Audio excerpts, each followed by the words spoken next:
in that final in March at Surrey Sports Park when they take on the Worthing Thunder. So Hemel against Derby will be tipping off in around about 90 seconds time. We'll be back in just a moment.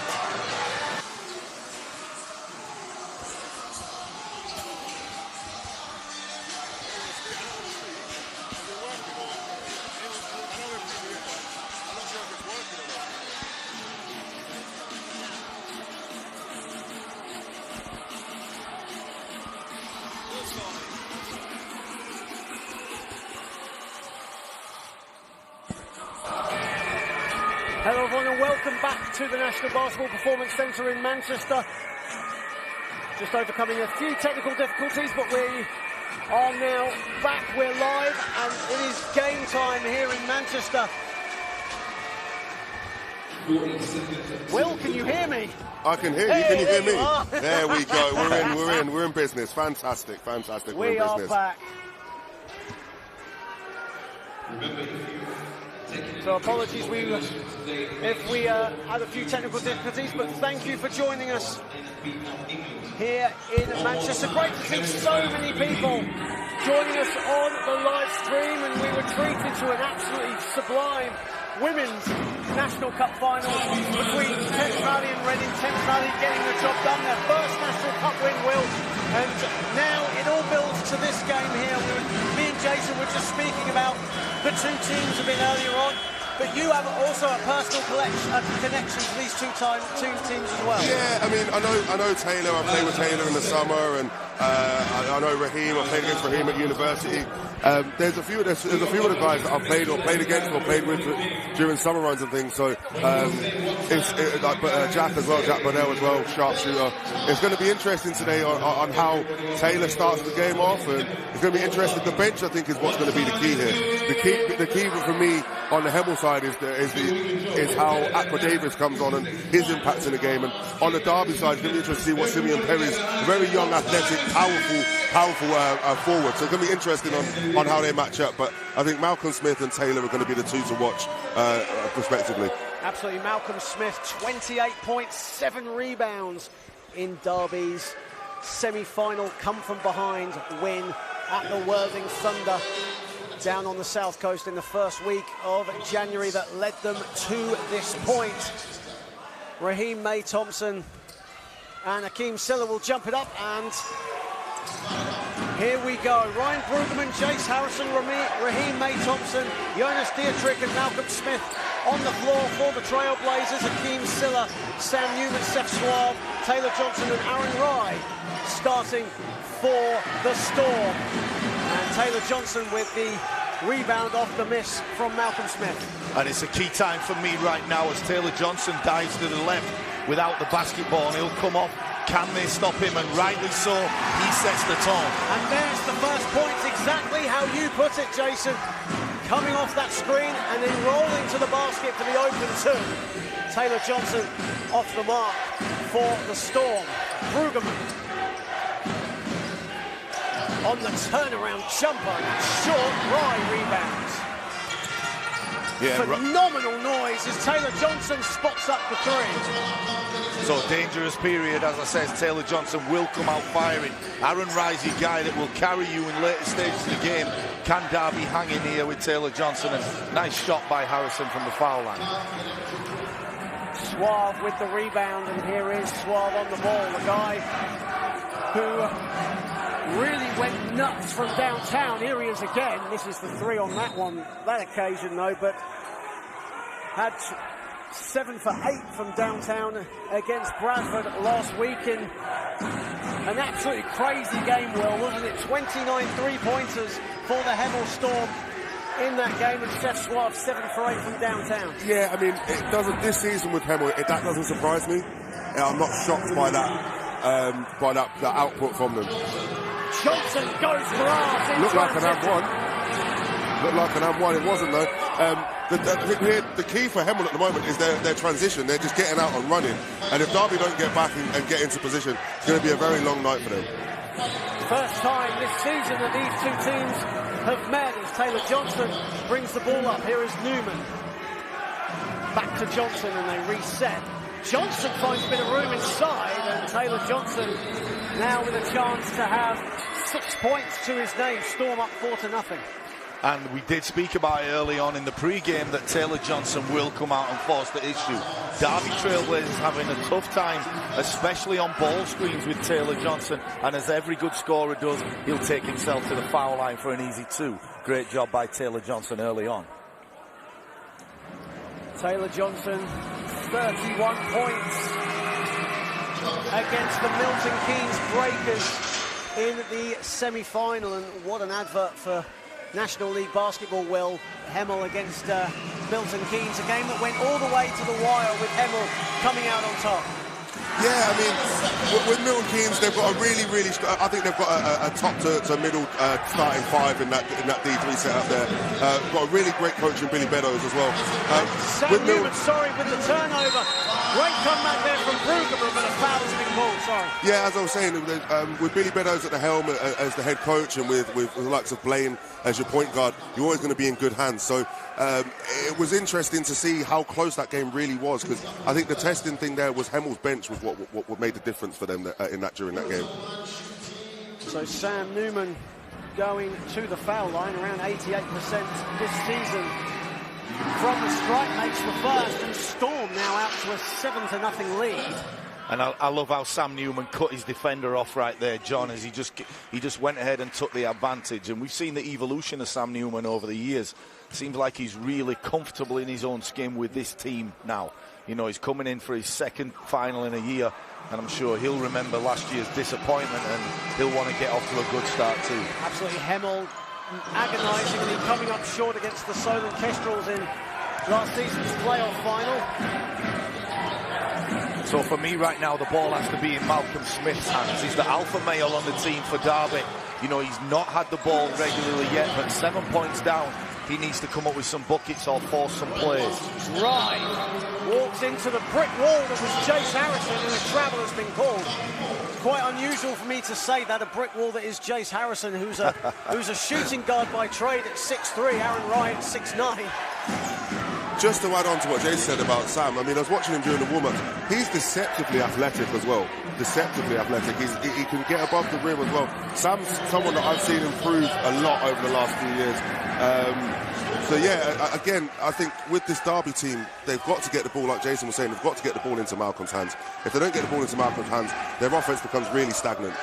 Jace Harrison is stepping out of bounds, and Hemel have the ball. Deafening noise between these two fantastic clubs. Huge following from Derby, a big following as well from Hemel. Rye forced to shoot.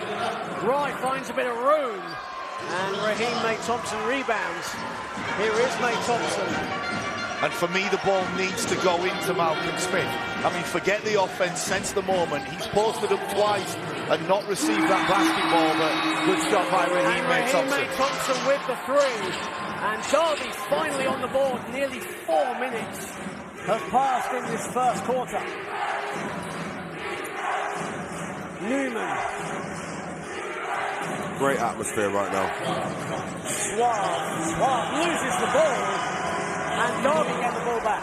Yeah, good defense by Jace Harrison. You spoke about him at the beginning, and right now he's just stepped up on that play and could be the difference maker today, John.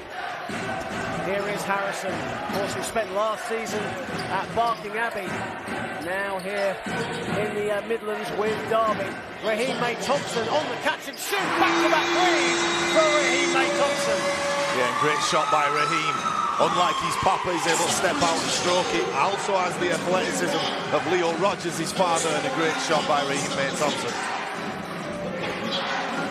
Newman trying to Johnson. Got a few minutes quiet at the moment. Finds a bit of room and scores. Wow. Yeah, Taylor there, he's seen that he's got Jonas on him, and Jonas isn't the quickest in defense, so Taylor took that right to the rack there. And right at the other end, there's Malcolm Smith with his first points of the game. Malcolm Smith knows this one getting out of hand is not good. Nice move by the veteran leader. Newman, a 3. Splash. Sam Newman the birthday boy from downtown, picking up where he left off against the Bradford Dragons. Here is Jace Harrison.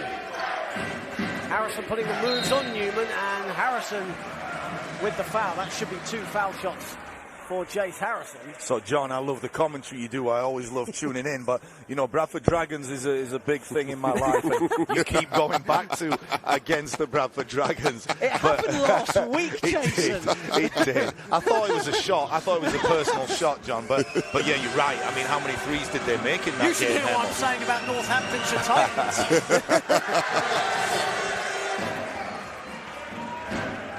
Of course, Jason and your son Isley are playing for Bradford Dragons, and Isley doing so well now in the States and moving on to great things there, and happy in retirement, and obviously commentating Manchester Giants. Bit of Euro Cup as well, so it's great to have you on board today, Jason. Thank you. Life is good, John. I appreciate it. Apart from me talking about the Bradford Dragons, here is Harrison. I'm going to be banned from Calderdale from now on, I know it. Here is Harrison. Great move by Malcolm Smith. Yeah, Malcolm Smith, and Malcolm Smith will go to the line, and that's something that he does to pretty much every team. He'll battle his way inside, using his body to create contact and get himself to the foul line. He's one of the leaders in getting fouls attempted to go to that foul line. And speaking to Will before the game, we said, what are the keys to the game? And Hemel, you know, have ways they can hurt you, but Derby, although they've not been here, have the experience. Malcolm Smith, ex-Northumbria, Raheem May-Thompson, who's been around the game for a long time. There's leadership in this team. So make no mistake, yeah, it's their first final, but it's not their first occasion for this team, do you think, Will? No, yeah, you're right. I mean, with Raheem's played in the BBL. Raheem's the reason I didn't get to play Bucks Creme back at university when he was at Derby. Malcolm Smith, as you say, even Jonas coming out of Loughborough, he's been in finals with Loughborough. So I mean, there's a lot of experience in this Derby side. The one thing that I would say at the moment is it looks like they're looking to Hemel are looking to trap Malcolm anytime he gets into the post. So it's going to be interesting how they read that going forward, Derby. Johnson misses the 3. Brueggemann with the loose ball. Eric Donaldson into the game for the first time, with Jace Harrison taking his seat. 4:15 to go. Brueggemann finds a bit of room inside. Silla with the rebound. First of many rebounds for Akeem Silla, you've got to believe, today. Rye putting the moves on Thompson inside to Silla, blows the open layup, and Raheem May-Thompson brings the ball up. Brueggemann, the extra pass to May-Thompson. Beautiful basketball from the Trailblazers. And the ball moves side to side, and you love to see Raheem May-Thompson get down the middle, but an excellent pass, and Silla not with the courtesy to dunk that basketball as maybe he will do next time. Newman inside to Silla, partially blocked from Smith and May-Thompson, and it's a Derby possession. And Akeem Silla getting some of his own medicine. He's usually the guy that dominates down there. Has a missed layup and a shot blocked, and that will please Malcolm Smith and co, because that's a tough matchup for anyone in this league. That's right. Silla's like a yo-yo. He's just up and down on rebounds, and he's been negated by Malcolm this first few minutes, and that's resulted in his sub. Charlie Brown into the game for the first time for the Trailblazers. Dietrich, foul has been called, offensive foul, as Hemel will get the ball back. That was a loose ball foul, as we see the replay on the screen. Looks like that was on Eric Donaldson. It is on Eric Donaldson, so that'll be his first foul of the game. As you see Jonas Dietrich in our screen there, and here is Newman. Newman gets it back from Johnson. Johnson driving at Dietrich. The extra pass, Newman in the corner. And it all came from Taylor Johnson as he found a seam, turned down the open one and kicked into a dynamite shooter for 3-ball corner pocket. High Dietrich IQ basketball. Answers right back from the other corner.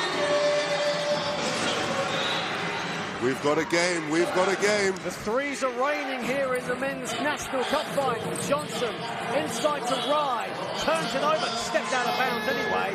Rye wanted a foul. was a nice play, John, as he cut back. It's just the defense was alert and they cut that basketball off, but very well run play off the score for Hemel Storm. Seth Suave checks out and Charles Aqua-Davis checks into the game, and a player who ended the unbeaten run of the Worthing Thunder in the league with a game-winning block with seconds left. Yeah, his One of energy. the highlights of the season, and something that you remember, you saw as well. Yeah, I was watching that live during the England-France game. I had one eye on England-France, one eye on basketball. I know, sacrilege. But yeah, Aqua-Davis during that game, he was a difference maker just with his energy. He was, like I say, we said in the women's game, sometimes it's not in the stat sheet, sometimes it's just what you see on the court. And hustling and being able to be in the right places is brilliant. Offensive foul there as Taylor Johnson going right into Malcolm Smith as you see the replay. Malcolm Smith, high basketball IQ, he'd been around the game for years, knew instantly what Taylor Johnson was going to do. That's a first foul on the Hemel number 12. I don't care, people watching at home will say it's an early play, it's neither here or there, it's a big play. It means because a lot. Malcolm Smith could have picked up 2 early ones. In terms of blocking the shot down this at this end and then taking a charge, that could have been him on 2. He's so beneficial to this basketball club, and you know, great stance there and the right call. Here is Charlie Brown, of course the most old school of point guards you'll find in the National Basketball League. As on the catch and shoot, Jonas Dietrich misses his attempt, and here comes Newman. Bodies on the floor, here is Newman. Nice pass inside, and Johnson says thank you very much.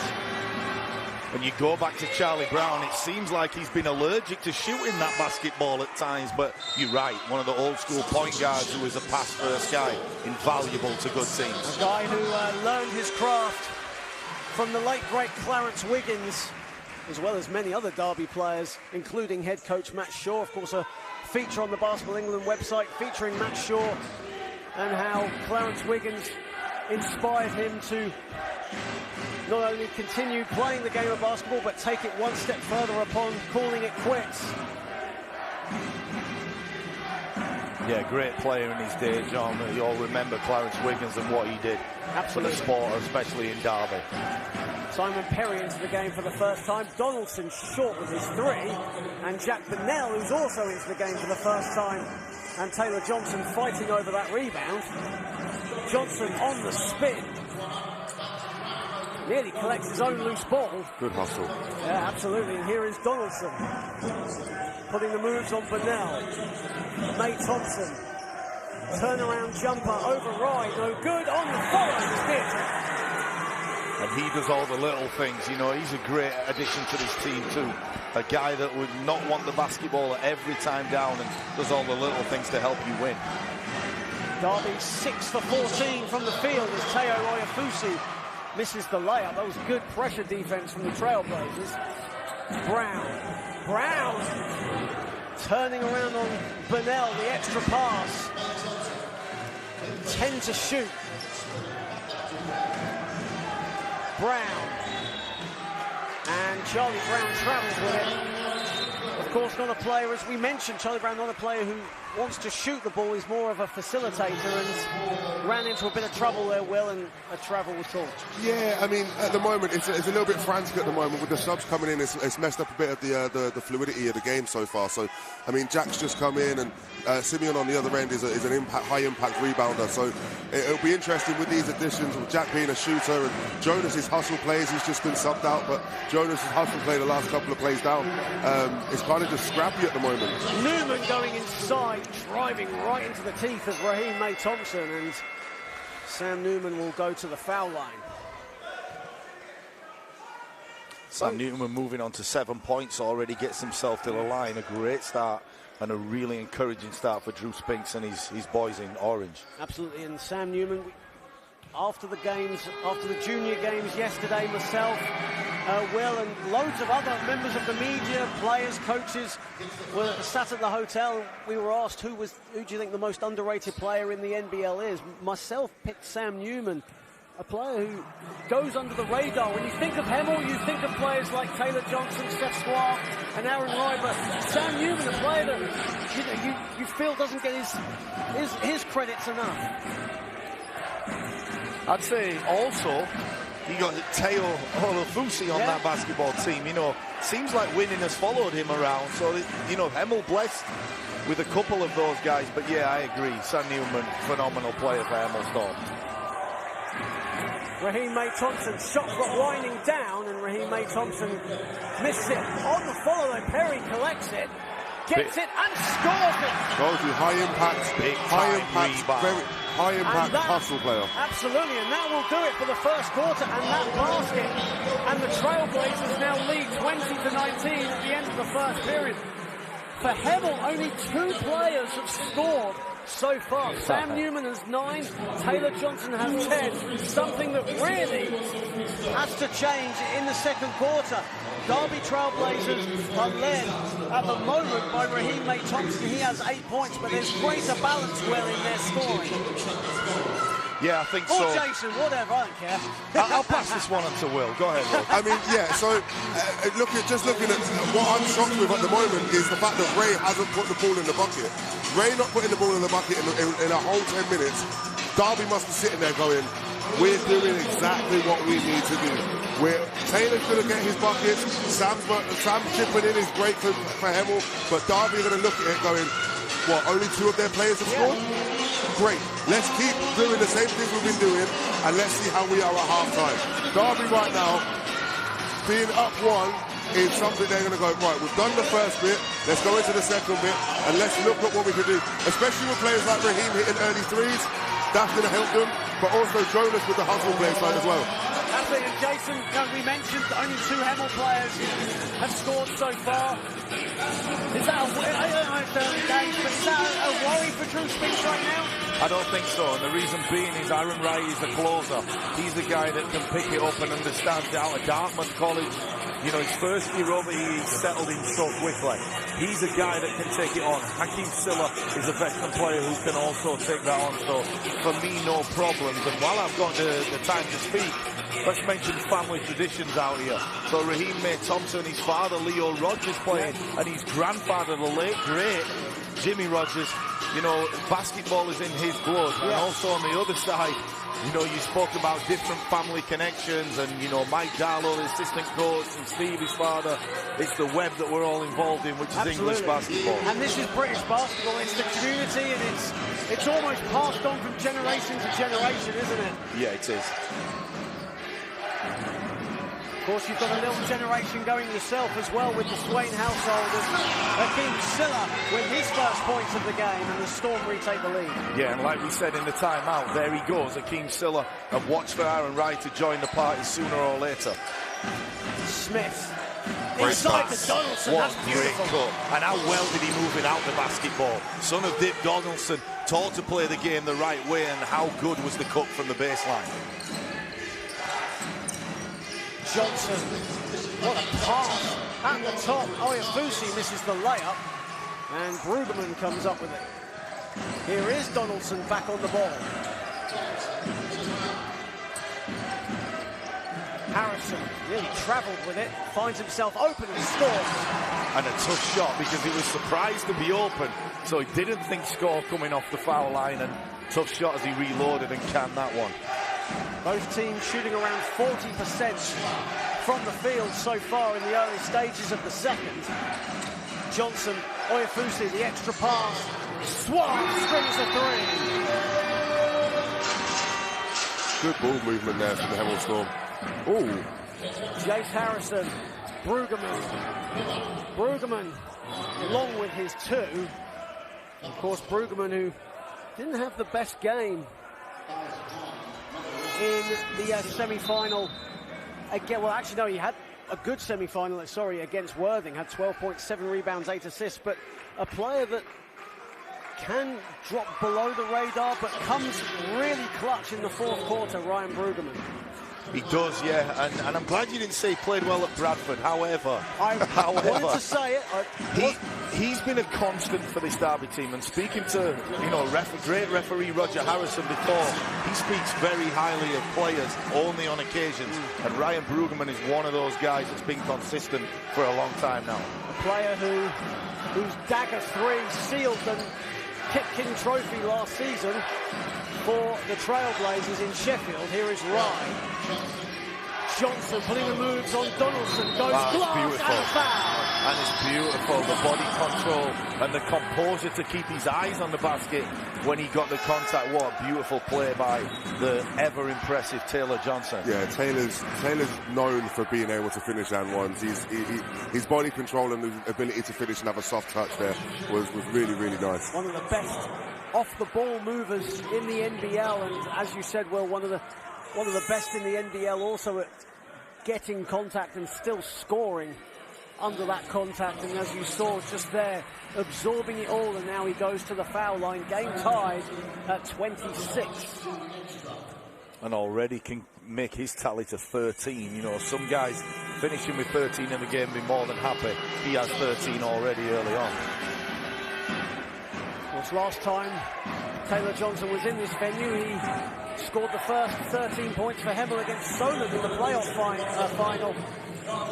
So has fond memories personally of this venue, of course not of the results. Here is Newman. Suave putting the moves on Brueggemann. Suave, a three. It's a beautiful stare down three as he jab steps, fires that one down the middle, but look at Malcolm Smith. At the other end, absolutely, Malcolm Smith jetted down the other end of the court and finishes under the basket. Something you don't see very regularly these days is Malcolm Smith going rim to rim. Impressive. It's a cup final. It is a cup final indeed, as the King Silla goes right back at him, almost lost the ball in mid-air, but still had enough firepower to get it to go. Smith driving. Oh, wow. And Malcolm Smith using the Euro step to his advantage. He's going to go to the foul line. And cometh the hour, cometh the man, and Malcolm Smith gets himself to the foul line, and he's slowly percolating to a serious basketball game here. I mean, these two teams, John, they're great teams. Great support. Both great teams play the right way, share the basketball, and already we're being treated to some great basketball. Absolutely. Here. And it's a pleasure to have you two here in the commentary booth with me today. We did joke it's South, Midlands and North representing the commentary booth here today. Of course, everyone kind of probably knows that from my accent, I'm from the South. Good old Will is from the Midlands in Northampton, and I guess, Jason, it would be doing you an injustice if you were the pure northerner in this one, right? I don't mind. I don't mind. I think we're very underrepresented in the sport. However, I don't mind. But some of the best programs are in the north. Basketball programs are in the north, of course. Let's look at the Manchester Magic, Manchester Mystics.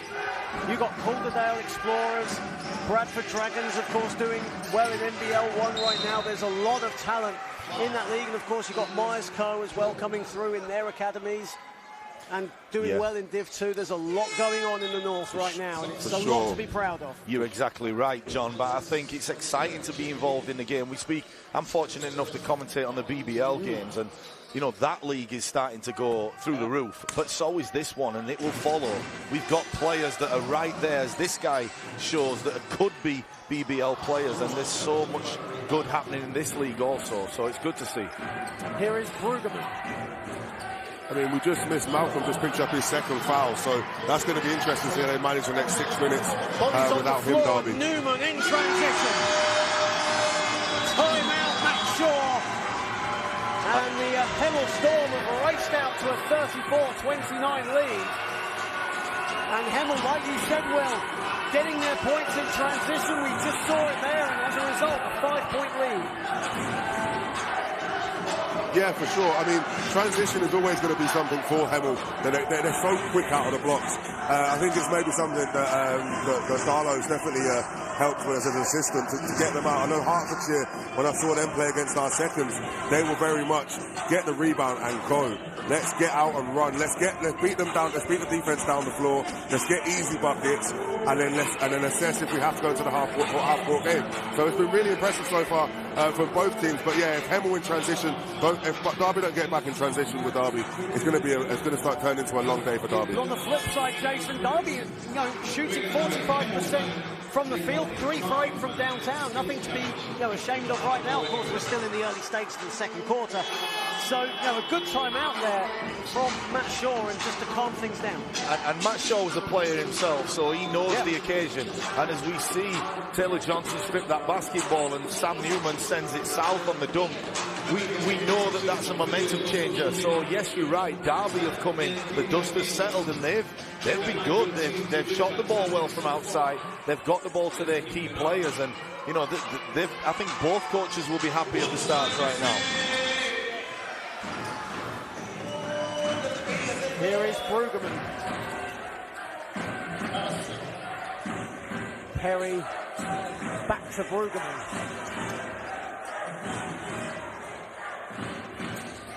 Brueggemann putting the moves on Suave.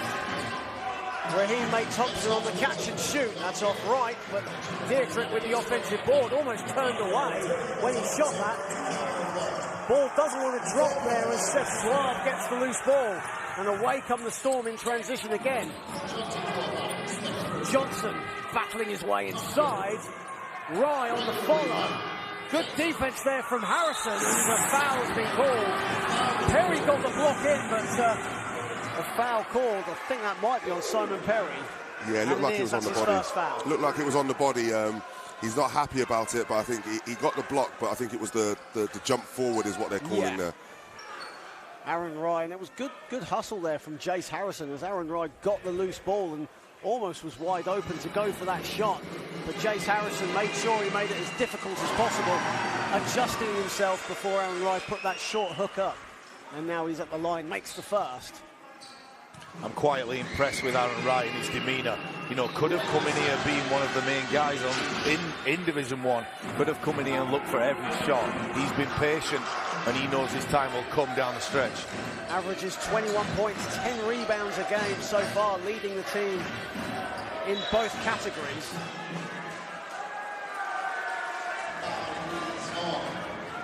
Of course, a guy who had 26 points on 12 for 17 shooting.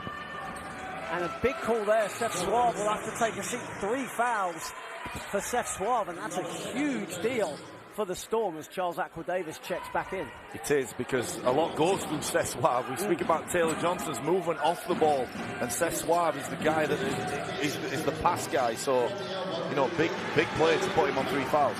Rye with the rebound. Here is Rye driving at Dietrich. This is everything. Battle between Aqua-Davis and Harrison. And Harrison comes up with it. And here comes Derby. Hemel, though, get back.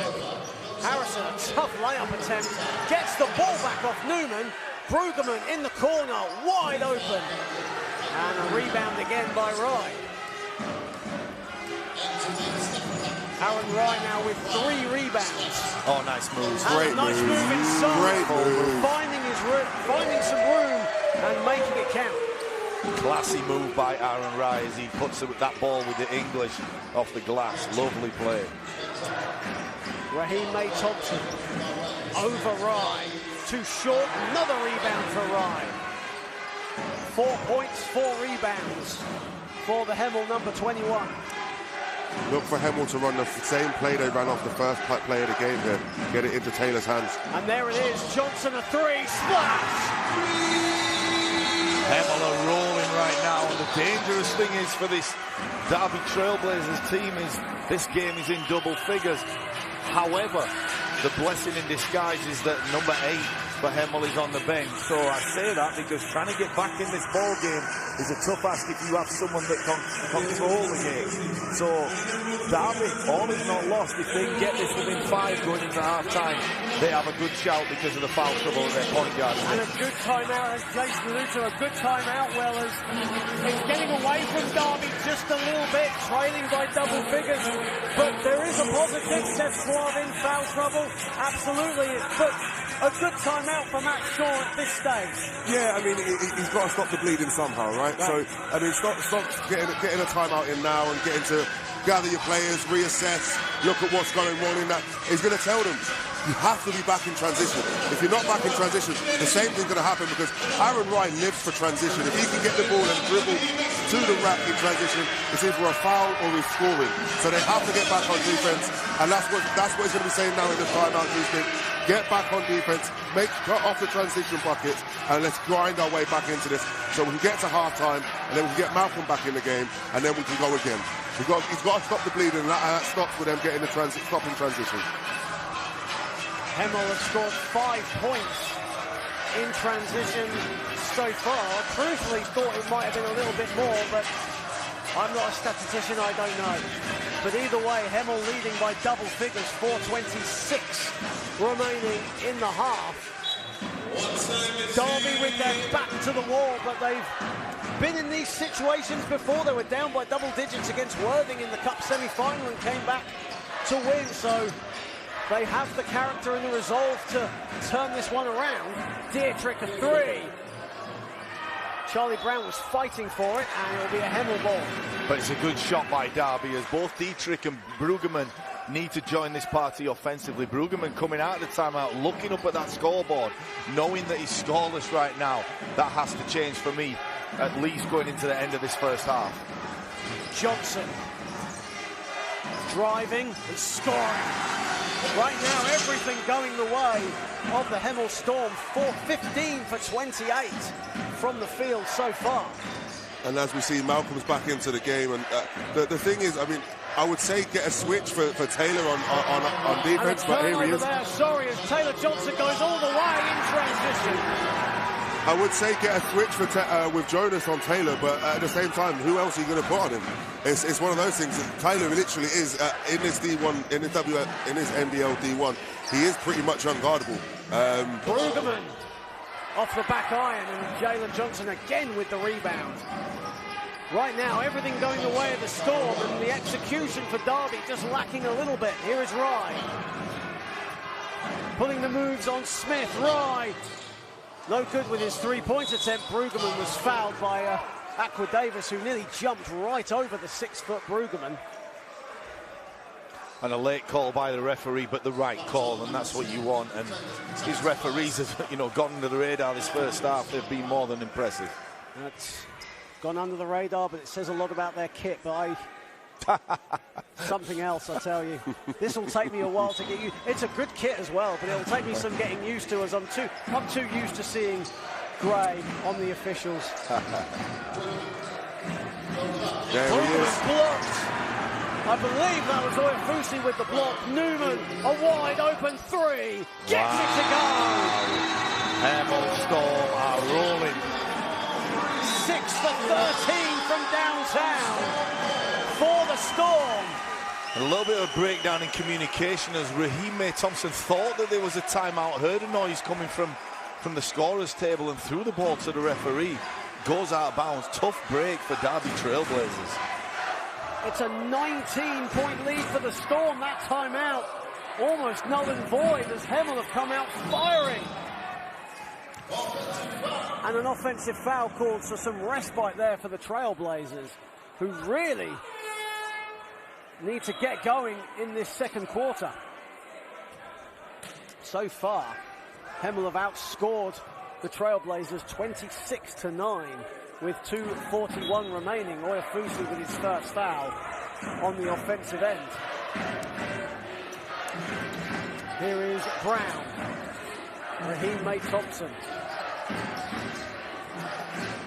Nice to see the basketball moving side to side, and good catch by Raheem, and a tough shot, but at least the ball is moving.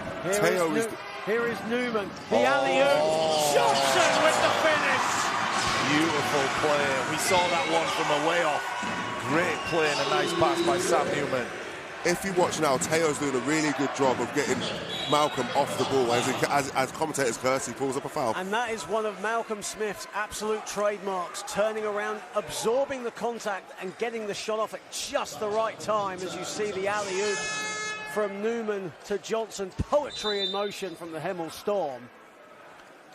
And the Hemel Storm right now are putting it on the Derby Trailblazers, and I did speak about who the most happier coach will be, and right now it's Drew Spinks. I mean, Derby Trailblazers staring at a scary result if they can't get back within this game and make some statement within this next 2 minutes. And another timeout called by Matt Shaw, so 2 very quick timeouts used up by Matt Shaw, and Right now, you say it's to stem the bleeding, but right now the bleeding is just continuing. Yes, you're right. I mean, it just feels like it's just like a wound that won't close. A wound that won't close during it. Like if you cut yourself and it's just like it won't scab over properly. It's just consistently leaking out, and that's what's happening right now. Right. It's hard for Derby because the options aren't there. Because Taylor, like I said before, he pulled up the foul. He's stopping the entry pass to Malcolm. That takes away the first option for Derby. Then they're looking for the second option. Raheem's had to, under pressure, catch the ball under pressure, and it was a rush shot. He airballed it. So the first and second options for Derby aren't there because Hemel were doing a really good job of denying the pass to them. So it's going to be interesting on now how they come out in this last 2 minutes and 6 seconds, what they're going to do to be able to get a couple of buckets into half-time to encourage them to come out in the third quarter with some energy. Otherwise, they're going to be flat-footed.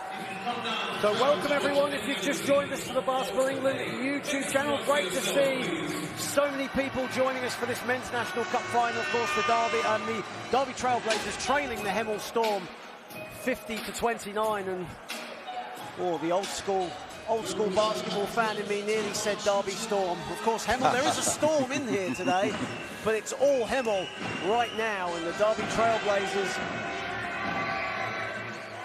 as Malcolm Smith makes the first, as Derby really need to get going in the final 2 minutes and 6 seconds if they need to get back into this game. As Malcolm Smith now moves on to 10 points, make that 11. And yeah, Derby Storm by name, but it's a tornado by nature. They've really tore this place up. You know, and this is a big 2 minutes for both of these basketball teams. Johnson at the top. Brown rebounds. Picks up his dribble, but gets it back off Raheem Thompson, and Derby will go.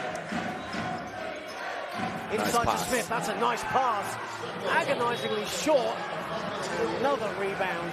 And Malcolm Smith, frustrated with the amount of pressure he was put under, will go to the line.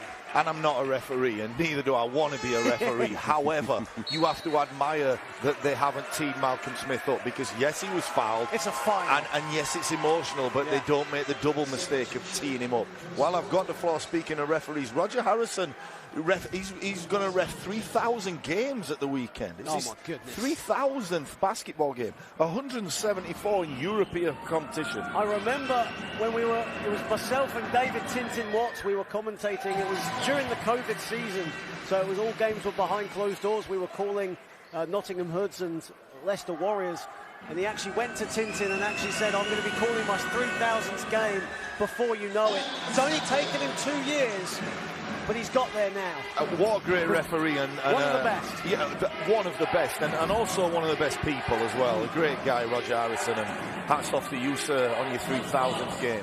Romario Spence from downtown, the former Plymouth City Patriot, comes good from the wing. Smith, turnaround jumper, that's money. Malcolm Smith doing his best to keep his team involved. Truly is. 15 points now for Malcolm Smith. He is on 2 fouls. So he needs to get this last minute and 8 seconds behind him is right. Newman, a 3. Newman makes another one. Wow. Sam Newman is feeling it. He just shook his head and said, they can't touch me right now. And the accuracy from downtown for Sam Newman is evident here in Manchester. Harrison pulling the moves on Burnell. Harrison goes glass. And Newman with the block, but I think there was a foul before that. They're going to talk about whether to count this basket. Was it goaltending or not? The refs are going to get together and just discuss this one across the court. And was it good? Was it not? I don't know if we're going to see a replay. They're calling 2 shots. There's the replay, but they're calling 2 shots. So Jace Harrison will go to the line for 2. I think the play happened just before, or just after, excuse me, the block was made. I think it was still rising. There is continuation of play, I guess, as well. Yeah, I mean, it was still rising. I think as he blocked it, it was still going up rather than coming down. So it hadn't reached its apex, was why I think. Come on, John, you're sitting on the fence. Basket good or not? Free throws were good. I've probably already got into trouble over referee kicks. I don't want another one. Here is Johnson. Oh, what a beautiful pass. Inside. Johnson is that kid in class that just keeps annoying you. Yes. He won't go away. He'll keep coming at you and just keep this basketball team ticking over. What a great player he's been. Jack Bennell with a foul on Charlie Brown, who was driving to the hoop, and Bennell just getting a bit too handsy as Bennell picks up his second foul. And Jack Bennell, we talk about basketball families, and of course Jack Bennell, another one of those players as well. Of course his dad, John Bennell, very well known in the Hertfordshire and East area himself. Yeah, and both great shooters in their own day. Yeah, they were, you know, Jack Bennell, you know, I feel that at times could play more. He comes in and always seems to shoot the basketball well. Always moves without it, and just another one of those great team players. And if we'll mute Jason Swain's mic for just a second. 6 for 10 from three-point land last week against a certain team we won't mention. Yeah, Jack's a really good shooter. Jack is a really good shooter. I think the thing for Jack at the moment is that he's not quite defensively there. Johnson inside, absorbs the contact and goes and scores. Final seconds, Dietrich doesn't get it to go, and that ends a first half where it was close in the first quarter, but it blew open in the second.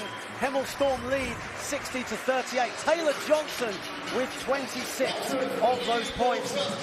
And even you're looking at the scoreboard as well. I just turned and looked to see who the top scorer as well, and I see Taylor with 26, and I see Sam with 17. Now I would argue that Sam's had a loud 17 and Taylor's had a quiet 26. Taylor, like Jason was saying, Taylor is just there every time, and he's so what's the word? It's automatic when he's around the room. It's just automatic. He's gonna score. He absorbs contact well, and Hemel were just getting out in transition.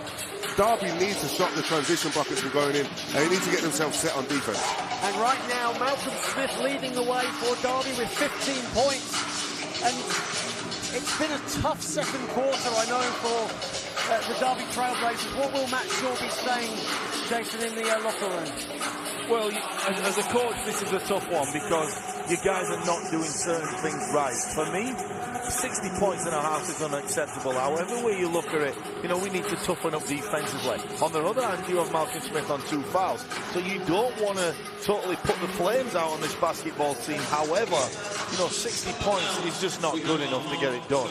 A lot of those are drives down the lane, and a lot of those are beating the man off the top of the key, because players like Aaron Wright, who impressive because they've not looked for theirs. They've penetrated, kicked it out to you guys like Sam Newman and Taylor Johnson, and you know, just staying in front of the basketball is a big thing for Derby going into this second half. So that brings a close to the first half. Join us again in the second half. Will Derby fight back, or will Hemel storm clear and win the Men's National Cup? Join us for the second half in around 10 minutes' time.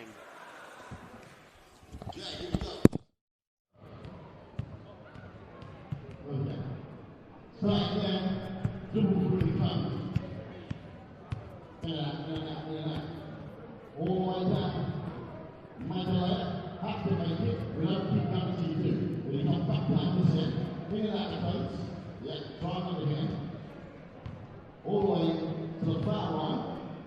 Keep shooting till you make it. Keep shooting till you make it. Here we go. In and out, all the way down. 3 ball. Score that. Get back. He's playing with the jersey. So, in and out, later. Make it in and out, free throw. Okay. Make it in and out, free throw. Now make that, we go win. Okay, you guys are going to be a lot better than me. Okay? And the crowd's going to get behind you too. Now, who do we have here? Let's start with our middle fan. We got Sam from Hemel, everyone. And Sam Solent for you. We got Tiana from Derby. Okay. Go to your comments guys. I want to be there. I want to be there.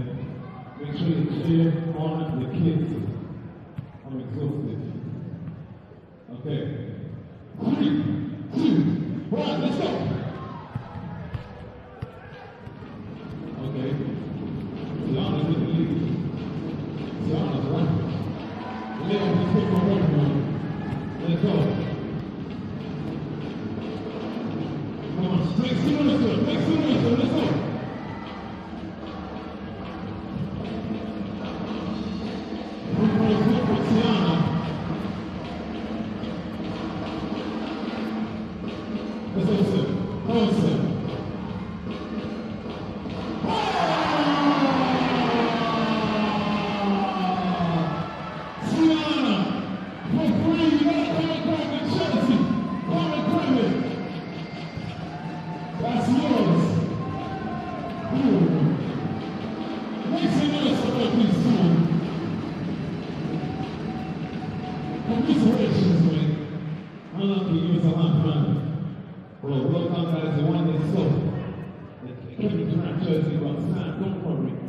We got some prizes for you too. Round of applause for these two young contestants as they make their way up the floor.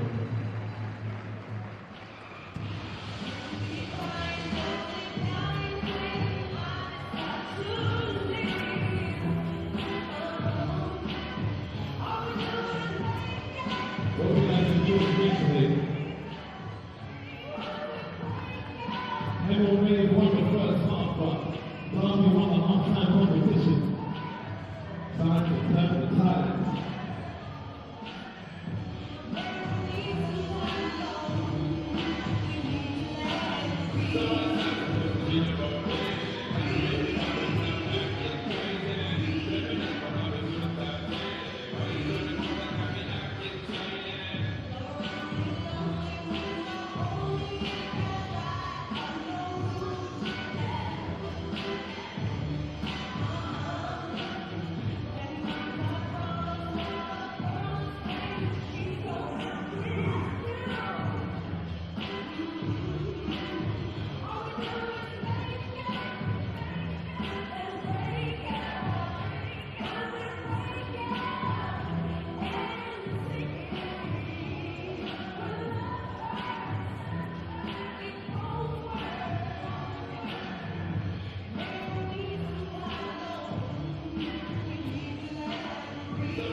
Welcome back, everybody, to the National Basketball Performance Centre here in Bellevue, Manchester, where it is a storm cloud is brewing right now. Hemel Storm leading 60-38, and the Trailblazers of Derby looking to stem the bleeding in the second half. John Hobbs, Jason Swain, Will Reed here alongside me, keeping you company here on the Basketball England YouTube channel. Don't forget to like, share and subscribe. It's good to have you all on board. And Will, I'm going to start with you. Taylor Johnson, 26 points so far for the Storm, getting the job done. But Sam Newman, as you mentioned, a very loud 17 points. Who else do you think has stepped up for Hemel for you? I mean, it's the players off the bench have been impactful in ways that don't show up in the score sheet. They don't show up on the stat sheet necessarily.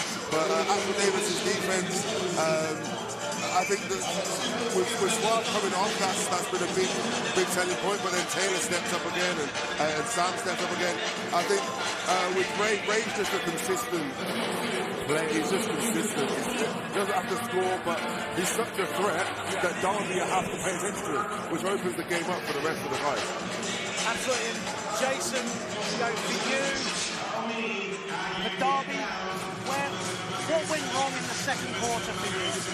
Well, I go back to staying in front of the basketball, and it seems like Hemel shifted the ball, especially on the fast break and the secondary fast break, and had a few easy looks. Also, they were able to get by defense and get into those seams and make plays. And, you know, 60 points is where you go nowhere else. 60 points is a lot of points.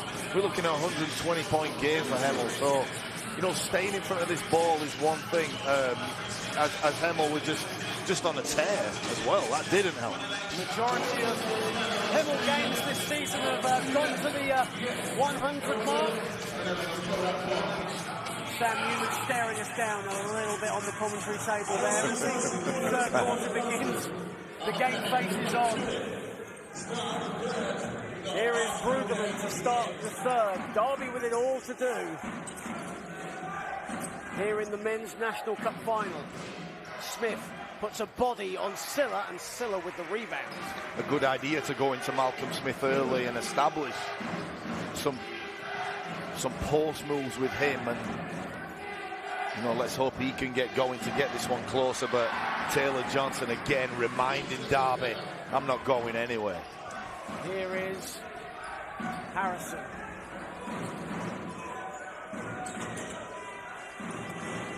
Harrison got it back. Silla, who's had a quiet game by his standards, collects the loose ball. Newman round the back. Johnson, the foul has been called, I think, on Jace Harrison, just at the top of the key. And you know it's your day when Sam Newman throws a behind the back pass and it goes casually to Taylor Johnson at the top of the key. And we're looking at Taylor Johnson on 28 points. I mean, can you give the MVP out at the end of the third? Still a lot of time to go. Of course, in the Women's National Cup final, there are about 4 or 5 players to choose from. But right now, it's, with the greatest respect to the players on the court, it's a pretty open-shut case right now. But a lot of time on the clock. It's the Taylor Johnson show right now, isn't it? Really and truly. Derby going back to a zone, John, to try and change things, which doesn't work. Which didn't work, because inside was Akeem Silla. He moves on to 6. He sealed Raheem really, really well there to get that easy look. 6 points, 3 boards for Akeem Silla. Harrison in the corner. That's long, and the ball bobbles around the backboard and goes out of bounds, and Hemel will collect the ball back as Coach Drew Spinks just passing on some last-minute words to Sam Newman, and straight away a horn set. Drew Spinks wants a horn set called, and Sam Newman disagreeing. I mean, the level of not every day you see that. No, you're right, John, but the level of coaching from Drew Spinks, you know, they went into zone, he had an answer. They go into man, he gets a score. For me, Drew Spinks has not only been a good basketball player, he's a great coach.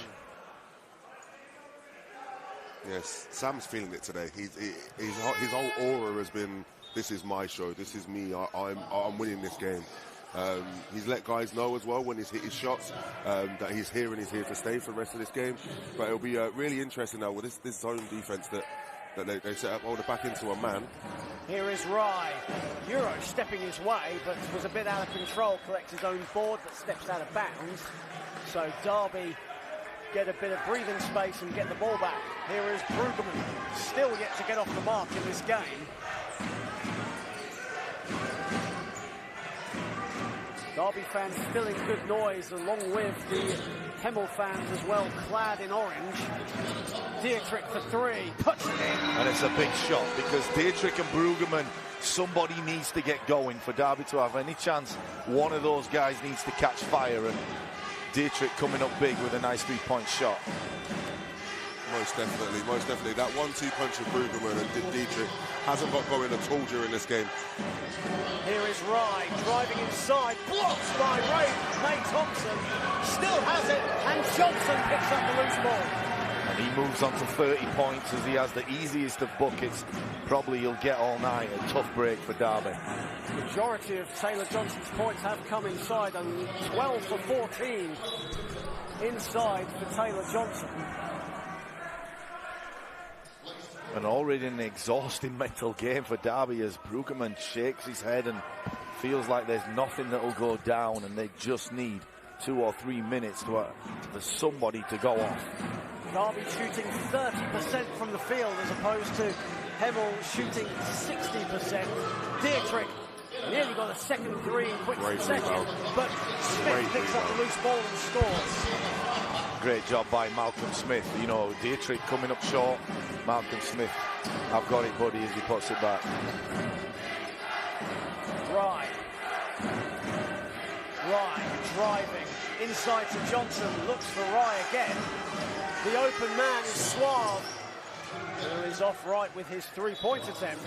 And for me, as good as Suave is as an outside shooter, you have to give that up, because you cannot let Taylor Johnson go for 50. You know, you've got to lock in. Aaron Rye's another guy you can't let, and you pick your poison.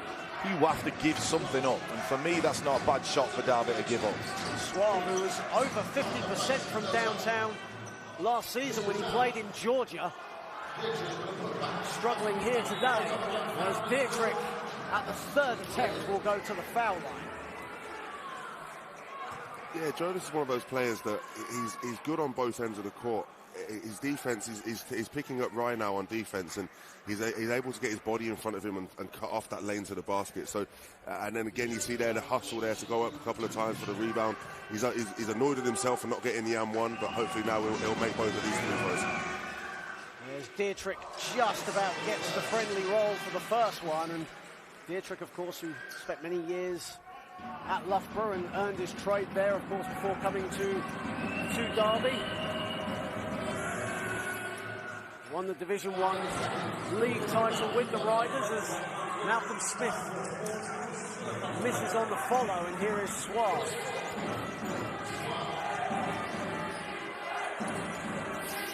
Newman, who is 4 for 4 from downtown in this game. Rye, who's been quiet by his standards. Beautiful move. Makes it. Beautiful move. 6 points for Aaron Rye. And you see a lot in the college game in the NCAA. Guys are encouraged to come to a two-footed stop. You know, didn't look like he had a shot, but the great footwork by Aaron Rye, and he's able to just spin and have his way. And at the other end, Malcolm Smith gets the friendly roll for his mid-range jumper to go. Probably one of the best mid-range shooters in the game, Malcolm Smith, as Taylor Johnson is fouled. And you talk about Malcolm Smith, I'm impressed, because we all know Malcolm Smith has been the cornerstone of many a great team that he's played on, but he's willing to give up and do the little things. He's got offensive rebounds. If anyone is carrying that team, he's on 19 points now. He's also rebounding. He's playing defense. You know, a big shout out to Malcolm Smith right now, because he's giving at least some life to this Derby team. For sure. 19 points on 6 for 10 shooting, 60% from the field. They'll go with 5 boards right now as Taylor Johnson at the foul line makes the first. 31 if you're interested right now. Can Taylor have a 50-point game? Yes, we are interested. 31 points. A few years ago, we saw Ian Smith of Solent explode for 38 points as Malcolm Smith throws it down with authority. We saw Ian Smith explode for 38 points against Hemel in the 2021 or 2020 national, the playoff final here behind closed doors. Hit 7 threes in that game. And so far, Taylor Johnson doing his best to go one better. I'm sure he will. There's too long left in this ball game for Taylor Johnson to remain on this score. As a beautiful out-of-bounds play. Derby, no excuse turning their heads. Yeah. But look what Aaron Ray found. Aaron Rye with the easy 2 as Ryan Brueggemann finally gets off the mark for 2. Taylor Johnson 12 for 14 from the field so far. Here is Rye. Rye for 3. Rye puts in a 3. Demoralising shot for Derby as it seemed like they were gaining some momentum. Aaron Rye says no. Now 33% from the field from downtown as Malcolm Smith again using that incredible timing to get a shot up when he knows he's getting fouled. And for me, I'm not sure we'll see a replay, but he's shooting that basketball. You know, he's caught you at the elbow. He's made the smart move, and he's shooting that ball. I think he should be at the line right now. For sure, for sure.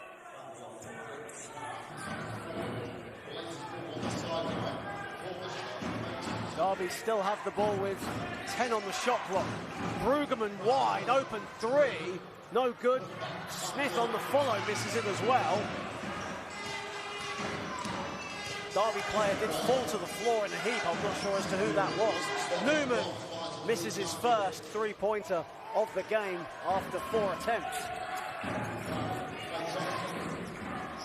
May Thompson driving right at Silla. And Raheem May Thompson will go to the foul line. And those two really are going at each other right now. Last few possessions, May Thompson and Silla getting very physical, especially under the basket. For sure. I mean, just there, Raheem felt that he got fouled when he tried to make the spin move and Silla reached in. So then he said, okay, fine, you're not going to call that one. I'm going to make you call this one when we trying to get into the lane and get to the basket. And the foul was given. So that was really smart, high IQ basketball there from Raheem. I mean, John, we can sometimes fall into, well, this is a 20-plus point game, but, you know, Derby haven't given any ground right now. That's the main thing, and I know we go under 5 minutes left in the third, but if they can chip away and get this one to within 10, we yet again have a ball game, and all is not done right now for the Derby Trailblazers. Well, you say that now, it's 14 apiece in this third quarter right now, so it's almost an as-you-were scenario. Rye putting the moves on Donaldson. Johnson on the catch and shoot, splash. And it's a terrible decision to leave it. I mean, if anyone is going to score, it's him, and just leaving him for an open 3. Beautiful footwork from Ryan Brueggemann, and he makes it count. Great Sorry, move. John, I got in your way there, but the fact was, you leave a wide open Taylor Johnson. I mean, it's just not good enough. You can't double. Yes, it's Aaron Rye, but you cannot leave that guy. It's Taylor Johnson. That's a layup for him right now. Speaking of layups, you see Ryan Brueggemann on the replay going at Sam Newman using some fantastic pivot footwork to create some space for himself. And now he moves on to 4 points. And another whistle has gone. I mean, as you were saying before about Brueggemann trying to get going, and now we've got the 4 points. A good move there in the paint there, Jason. It means that hopefully that's a spark that he'll need to try and get himself a couple more buckets and get going now, so that Derby can get back into this game. Yeah, definitely. And some outside shots thrown in the mix wouldn't go amiss for Derby. And 23 points difference. Like I said, somebody has to catch fire, and why not Brueggemann? Exactly. Just a few inches with the shot clock there, but we're back underway now as Newman has the ball. Johnson finding a bit of room, blocked by May Thompson. Huge rejection from Raheem May Thompson. Can Derby make it count? Brueggemann in the corner. And this one has to go. Just short. Great rebound. But Smith again getting the rebound. Donaldson up and under, gets it to go. Bit of afters there between Johnson and Smith. Yeah, Malcolm Smith keeping his team single-handedly in this one. Donaldson now with 4. Burnell in his favourite spot, puts it in! Jack Burnell from downtown. And when Derby get a bit of rhythm, Hemel come right back. May Thompson misses everything. And Hemel fans letting the former BBL veteran know about it. But it's a good shot because at the end of the day, you need points. Yeah. You need to get back. So, you know, keep taking that, Raheem. You know, he's a good outside shooter. In rhythm, feet were set. Nothing wrong with that. Newman finds Burnell in the same spot. Wow. Nearly made it count again. Had contact on the shot too. Donaldson thought he was fouled, but Hemel come up with it. Here is Burnell. Johnson to Rye, inside to Silla. Silla puts it in, and foul! Hakeem Silla! And we're going to fall in love with the M1, and yes, it was a beautiful finish.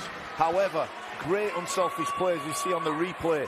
Aaron Rye floats that basketball up, but the ball was Sam Newman. Then it went to Taylor Johnson. Both guys who can shoot the ball. Give it off to Aaron Ray, who made, you know, had a good shot. Look for a better one. Beautiful play by this Hemel team. Yeah, like you just said there, Jason. I mean, you just went through their 1, 2, and 3 option, and then they look at their garbage man almost, the guy that goes and picks up all their rebounds, feed him to make sure that he can keep going for the rest of the game. So it's great unselfish basketball from Hemel Storm. And substitutions coming in as Hakeem Silla takes a seat. Teo Oyefusi comes into the game. A standing ovation for Hakeem Silla. For his standards, it's been a quiet game. 6 points and 5 rebounds, but he's contributed heavily to the cause for the Storm. Must add as well as Charlie Brown puts up a 3 and wrangles it in. Big shot by Charlie Brown. Not a shot guy first, John, as you're probably going to say. Yeah. No, nails that one. And Sam Newman, and quietly, Sam Newman has got a double-double of 17 points and 13 assists, nearly 14. But Taylor Johnson was long with his short 2. Brown again going inside. Malcolm Smith gets the ball. Brueggemann a 3. And Johnson, but Brueggemann comes up with it again.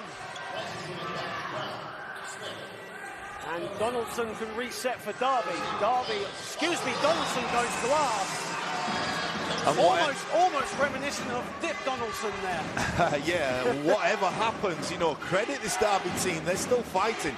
That's 3 offensive rebounds in a row. And look at the steal by Donaldson. And here he goes and again. Could it be that I'm one?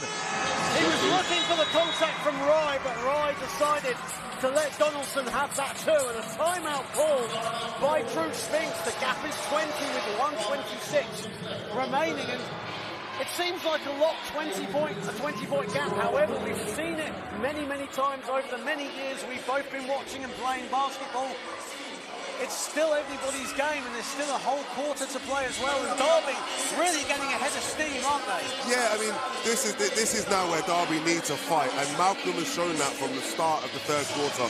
He's here to fight. He wants this game.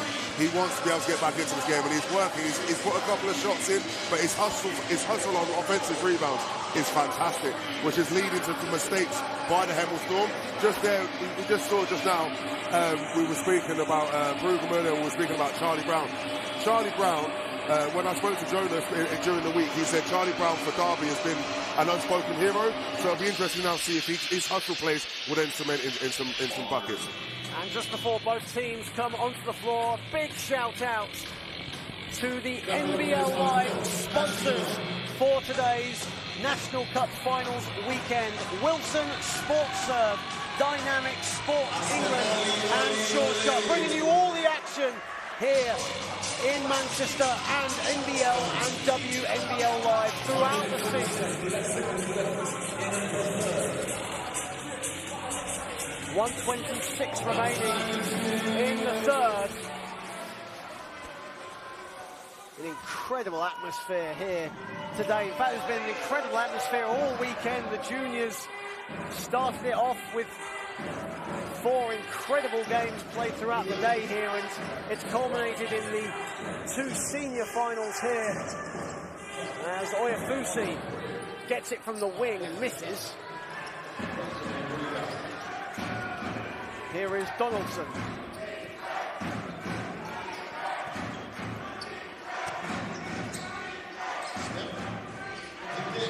Dietrich. Bennell rebounds. Good offense again from the Derby Trailblazers, just missing the final product. They seem to come up short on so many occasions, and conversely, you know, Hemel cannot miss. And that's why Teo Oyafusi with the mid-range jumper. And Bennell, that came off, well, I saw that came off Bennell last actually, but referee's in a better position than I was. We'll see it on the replay here. Oh, that's tough. Hard to tell, but referee's had a good position of it. It's Hemel ball. Newman's pass finds Simon Perry. Body's on the floor, and Perry and Johnson still on the floor. Yeah, Matt Shaw wanting a foul, and the foul was called, but you know, definitely a foul by Taylor Johnson as he stops the break.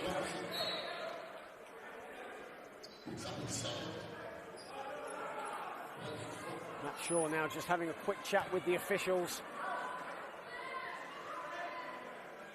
Of course, he wanted a foul, but and understand the occasion. Matt Johnson, things not going his way. He is going to be emotional. You know, was a player too and always played at a high level, and you know, he's going to be emotional. Brown has a shot there, but decides not to go for it. And a foul was called, I think, with about 2/10 of a second remaining on the shot clock. Will, and it's a bit loud in this building. The fans are making a lot of noise, so we didn't really hear the whistle, but he'll send Malcolm Smith to the line for 2 he has to make. Sam Newman remonstrating, and that's a 4th foul on Teo Oyafusi, so that's now Seth Suave and Teo Oyafusi in foul trouble. 2/10 of a second remaining. I think Teo was just outside his cylinder. I think that's what with his arm. I think his arms were a little bit forward. I think that's what the foul was called for there. But Malcolm's a good free throw shooter, so these should be 2, but the commentator's curse may come into effect. And you went early with that as well. You just went in. You didn't even wait for Malcolm to attempt his first shot.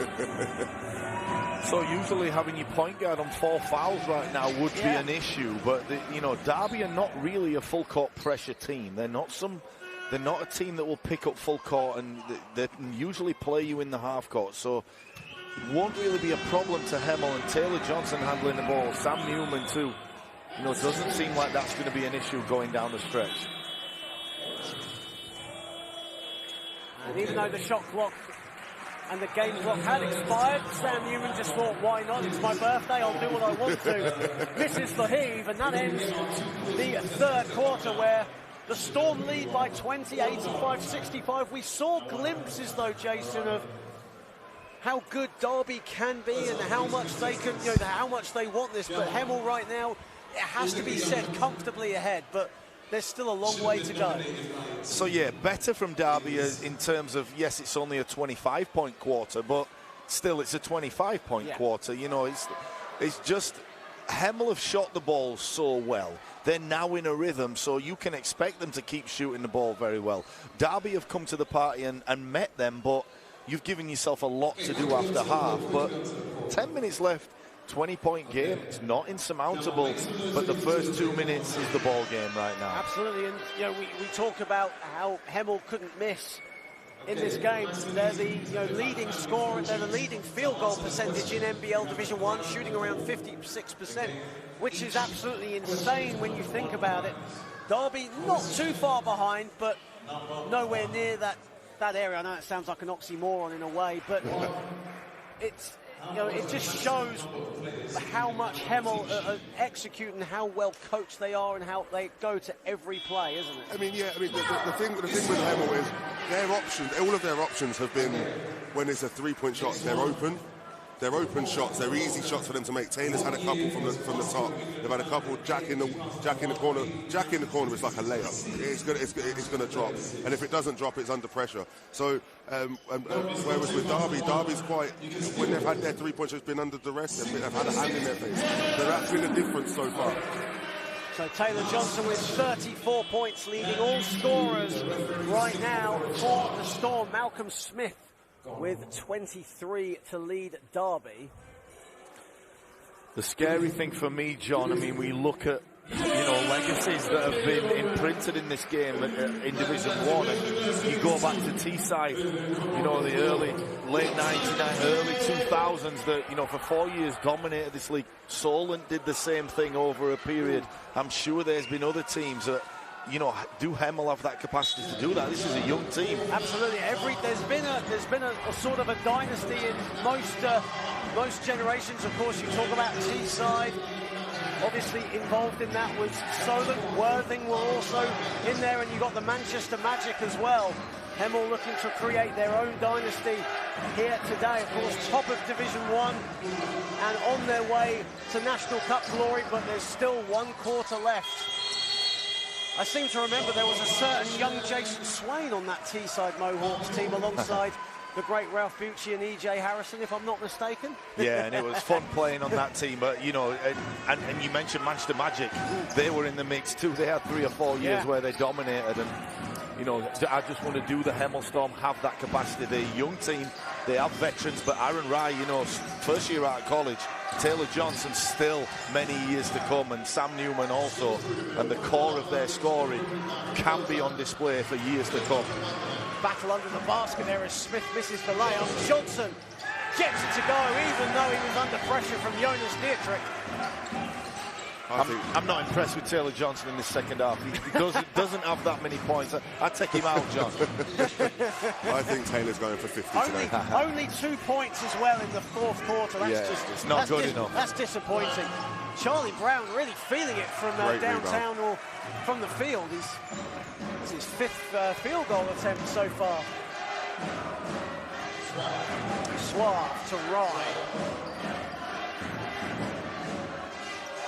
Here is Johnson, being marked by Donaldson. Johnson goes to the floor, and he'll go back to the foul line.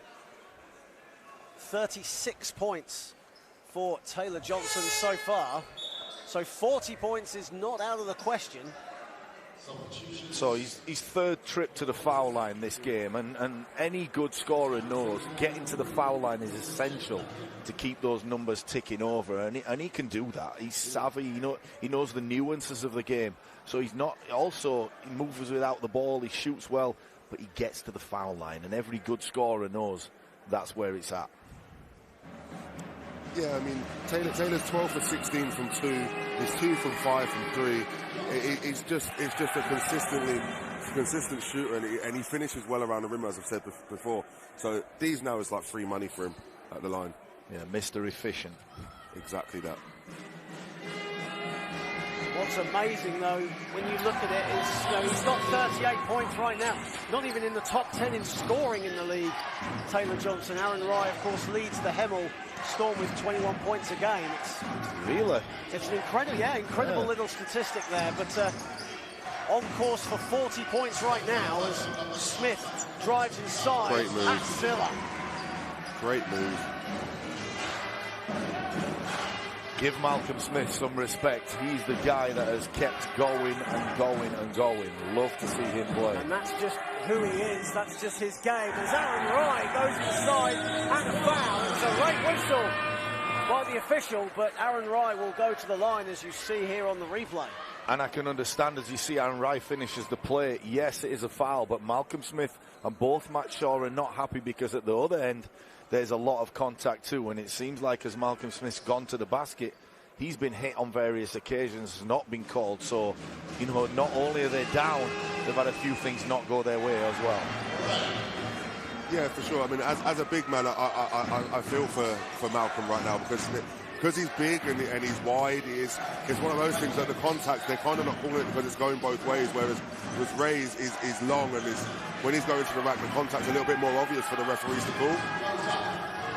As Raheem May Thompson misses everything and Akeem Silla collects the loose ball. Here is Rye again, driving. Good deep deflection there from Jace Harrison. And Sam Newman was wide open in the corner and wouldn't have hesitated to shoot. And we go to the timeout, and you know, what is the advantage of each team? Hemel's advantage is that they can play late into shot clock and they can move the ball, you know, from side to side, and they have outside shooters. The advantage of the second half for Derby has been that Malcolm Smith has been able to patrol the centre of the court, and it feels like at times, pardon the pun, but we've been watching Malcolm in the middle. Absolutely. Now, we talk about the weekend. We talk about the weekend that we've gone through right now. The junior games obviously were an absolute spectacle, and it's culminating in the two senior games. A fantastic crowd here at the National Basketball Performance Centre.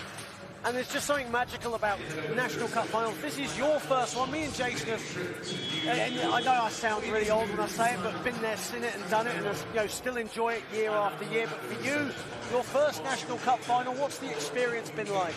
Yesterday was a great look at what's coming through for the future of England basketball. But today's been great. I mean, we had a great, tough, physical women's game that went right down to the last quarter. It could have been anyone's game going into the last quarter.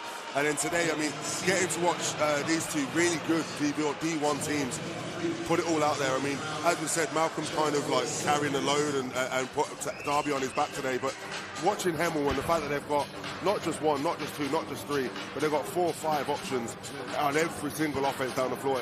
Anyone on that starting 5 can put the ball in the bucket. Silla. Back to Newman. Here is Johnson. Ball came off his foot, but he still has it. Donaldson, though, will steal it off him, and here is Smith picking up the loose change. May Thompson, the open man, is Harrison. And the smallest player on the court, Seth Suave, at 5'10", collects the rebound. Rye. Silla rebounds. Newman. The extra pass to Johnson. 41 points for Taylor Johnson. As I was saying before, Hemel's 3-point shots are just open shots. And you can't leave a team of this quality with those open shots. And there is Ryan Donaldson with the floater. Hemel Storm right now, 12 for 24 from downtown right now, 50%. Suave, who actually leads the league in 3-point percentage. Gets it stolen though from Harrison. Great defense there from Jace Harrison. And Donaldson picks up the loose ball. Brueggemann finds a bit of room for 3. That's short. And Derby's woes from the 3-point line continue. They're now 5 for 23 from outside.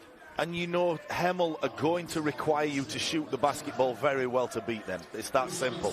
You know, on 5 from 23, which you just said, it's a good shot by Brueggemann because he has to shoot that ball to gain back points. But, you know, to beat this Hemel Storm team, you're going to have to shoot the ball well. And unfortunately, Derby have not been on top of their game at various points today. And an off-the-ball foul has been called. And it's on Eric Donaldson, so that will be his 4th foul. 6 minutes left in this men's National Cup final. Of course, we'll be back here in late April for the playoff finals weekend. Always an incredible weekend of basketball culminating the season as Smith goes inside. Did well to pick up the ball originally and gets it to go. He did, and a nice pass by Brueggemann in transition. It's so important to lead your man to the basket rather than anything else, and Brueggemann did a really good job there of leading Malcolm to the basket to get that bucket. Here is Johnson, nearly stolen away by Brueggemann. There is Silla inside in his favourite spot. Bed and breakfast, that is for Silla. Did you say bed and breakfast? Bed and breakfast. Donaldson Johnson hits a 3 at the top. I thought the saying was bread and butter, but No, bed and breakfast. That's a new one for me. Nothing Bed better and than having breakfast. nothing better than Like having breakfast in seasoned bed. tomato, Do bed right? and breakfast still exist? Do they? I mean, looking for hotels now. Bed and breakfast, is it a thing? I believe so. It is. You've obviously never stayed in Worthing, Jason, even though you've played there many times. It's Hakeem Silla and an offensive foul has been called. It is, and I love Worthing. Absolutely love going down to Worthing. I mean, we talk about fans, and we've got some great ones at Hemel and Derby, but Worthing, what a place to play. Absolutely. You know, a long journey for most teams, but always worth it. Love playing at Worthing. I could be really egotistical and say, well, not for me, but I'll end it there anyway. I mean, the big story coming out of Sussex is how well is Cameron Hildreth playing. Absolutely. You know what? I mean, we should all get behind that young man. As at Wake Forest, he's setting all records, and it's great to see. Absolutely. From an Englishman. Good job, Cameron Hildreth. Absolutely, and a player that we spoke, myself, Will, and a few others said last night, probably has one of the best chances of actually getting to the NBA. So, best of luck to Cameron, and just keep doing your thing over at Wake Forest. I know your dad Danny and mum Helen are very proud of you, as we all are, actually. For sure. Yeah, definitely. I get ridiculed in group chats because I'm a big Cameron Hildreth stalwart. I believe that he can go to the league. His performances this season at Wake Forest, I believe, are proving that. I think he just needs to get his three-point percentage to about 40, and I think he'll be very much so a DiVincenzo type player in the league.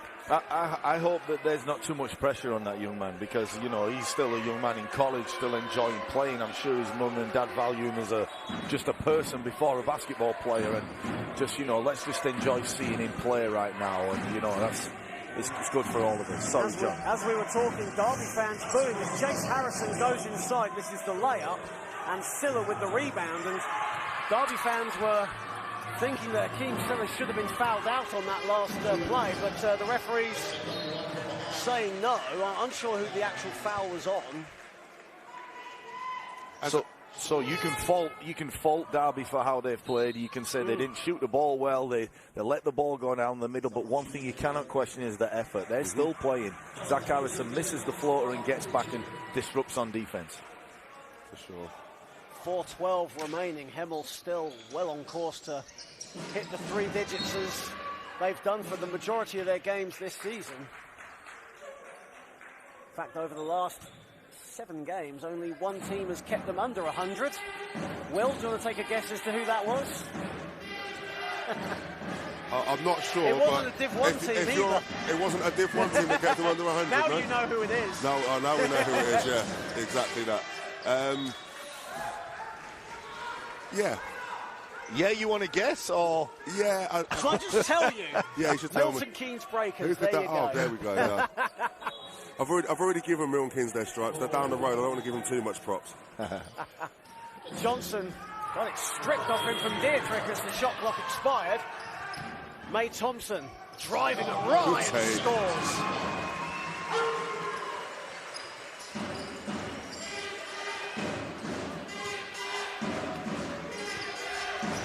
Here is Rye.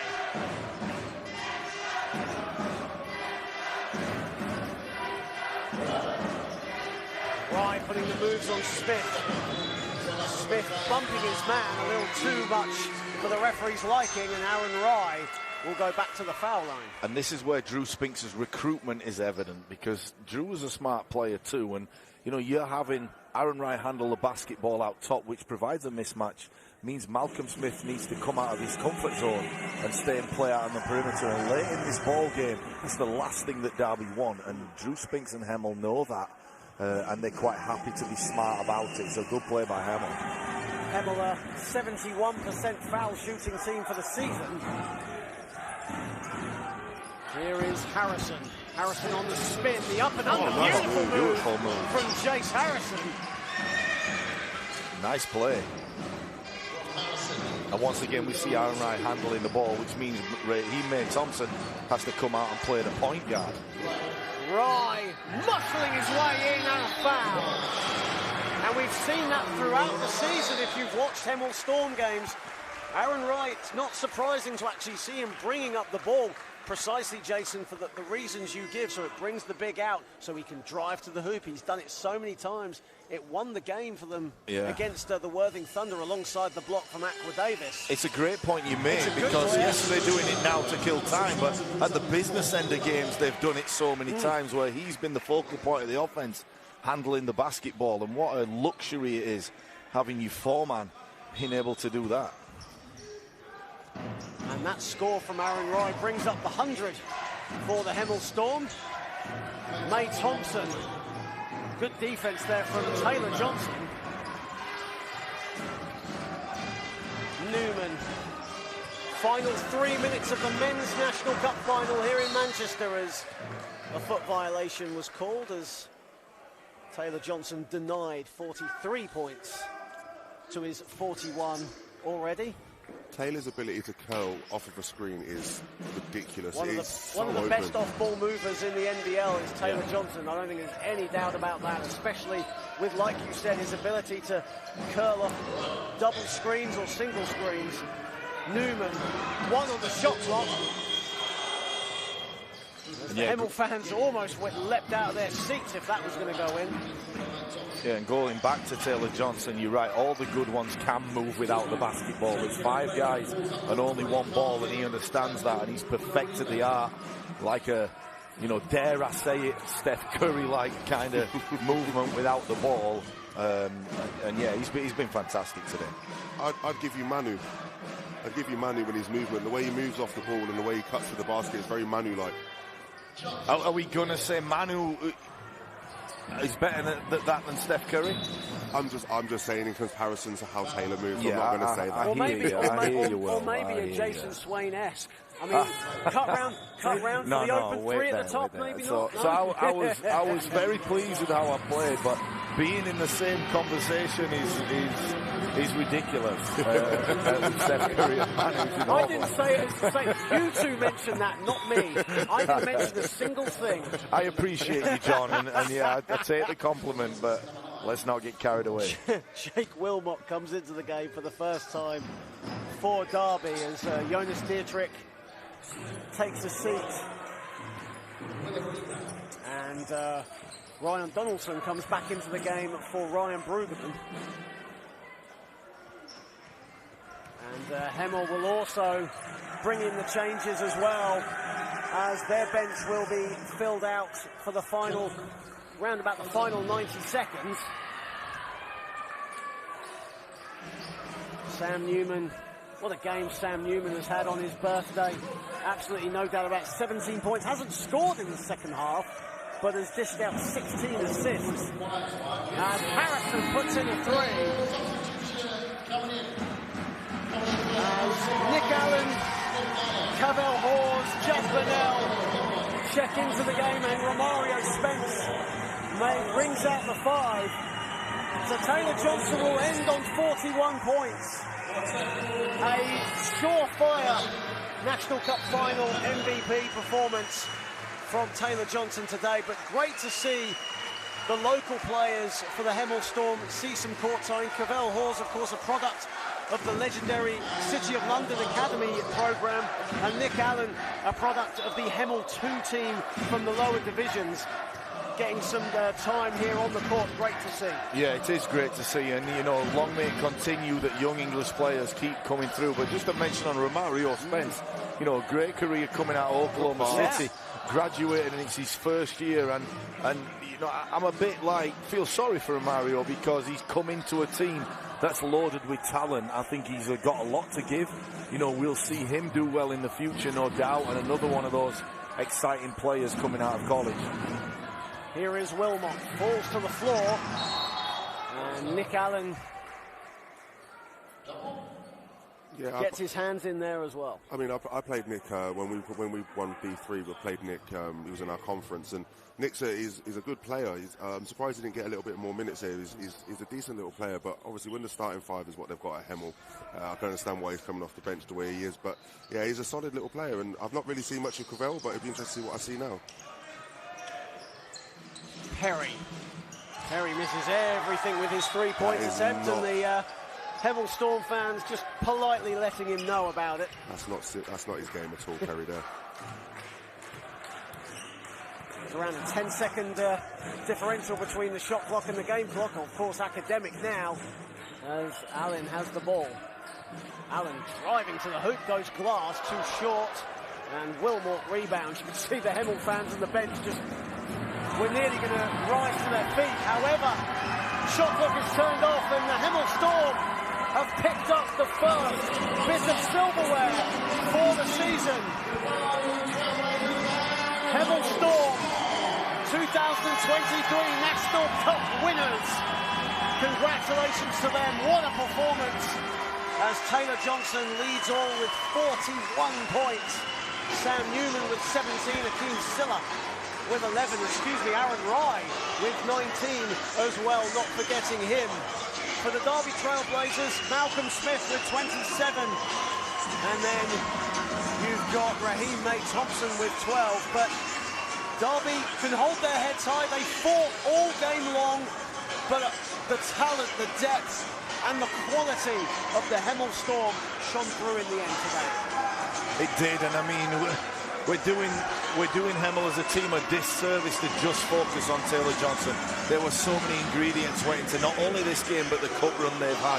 And coming back from last year's defeat against Solent to come in and win in such emphatic style, you know, is a great for Hemel and their supporters. But that's what it's all about right there. It's going to be some party going back to Hemel Hempstead tonight for these Hemel fans and for the players.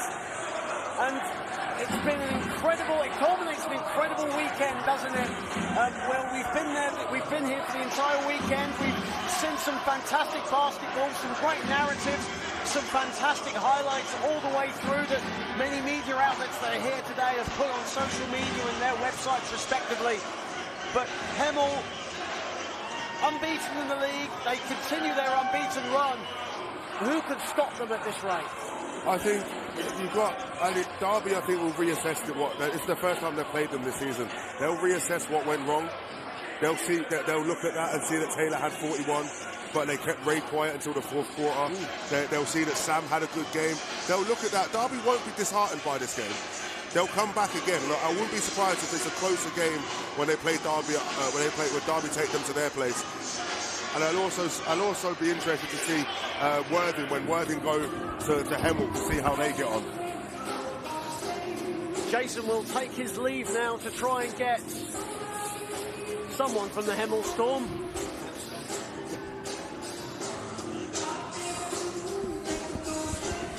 But what a fantastic weekend of basketball we have had.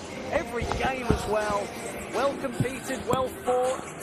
All the teams involved giving it their all, culminating in this National Cup final between Hemel and Derby. Derby coming up short in their first ever National Cup final appearance, but Hemel coming good once more. They've got one more final to come in March when they take on the Worthing Thunder in the KitKing Trophy final at Surrey Sports Park. What an occasion that will be, as Taylor Johnson comes over and gets a hug from Will Reed. Of course, those two, they've played against each other a few times.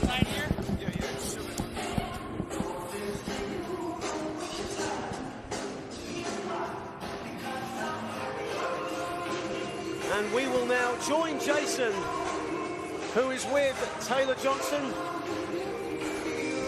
Jason, take it away. I have Taylor Johnson and the Hemel Storm, and what a phenomenal game. And the MVP has not been confirmed yet, but I'd be surprised if it went anywhere else. Last year we saw you come out with the first 13 points of the game in a loss. You came out with the first 13 tonight. How happy was you with how you started the basketball game tonight? Man, I was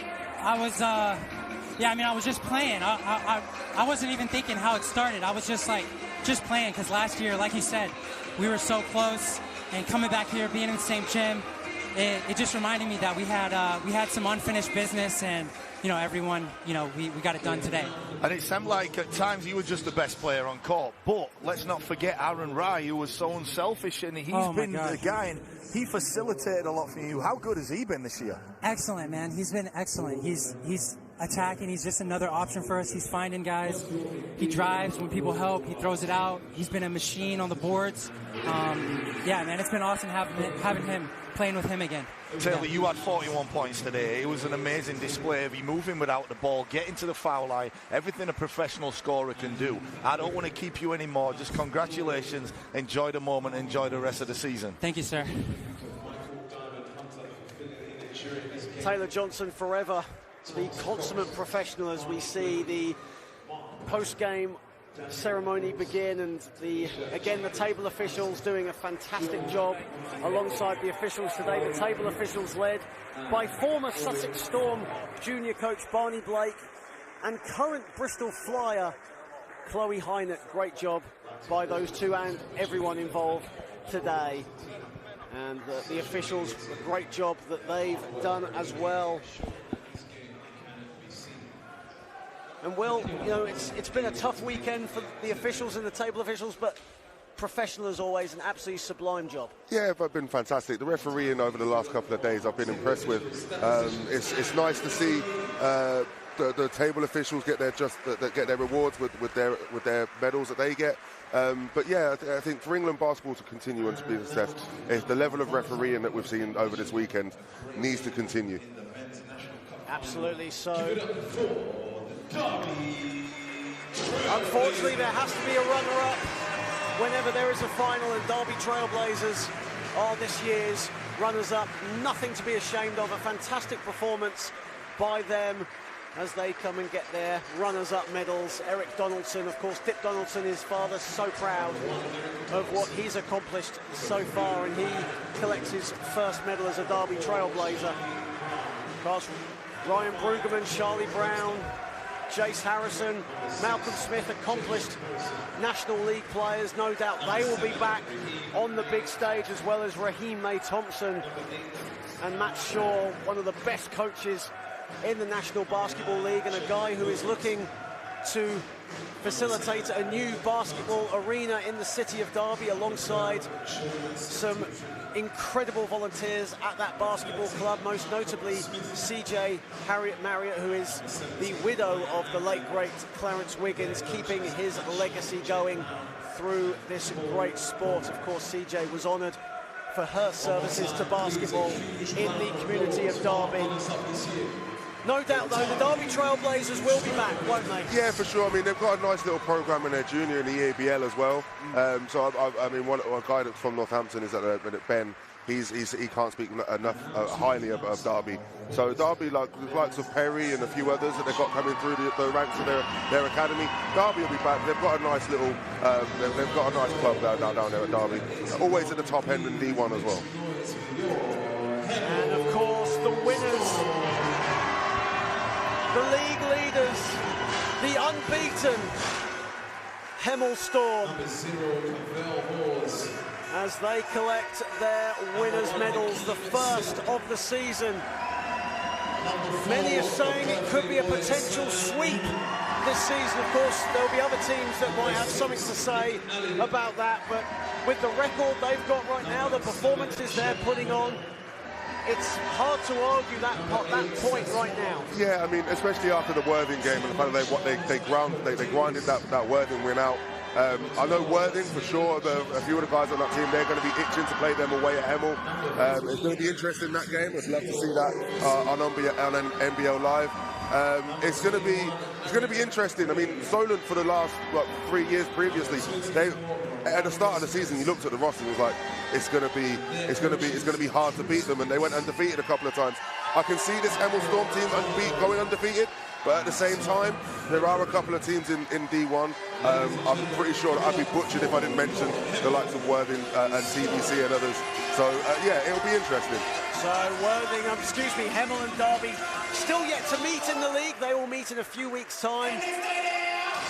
And Hemel will meet Worthing towards the end of the season at their place. Of course, they're going to be playing in the KitKing Trophy final. Derby will be playing Hemel in a few weeks, and they'll get an early chance to gain revenge for today and look to inflict a first defeat on Hemel, should they still be unbeaten by the time they play. But the man picking up the trophy is a man with no stranger to lifting trophies here in this country, Teo Oyefusi.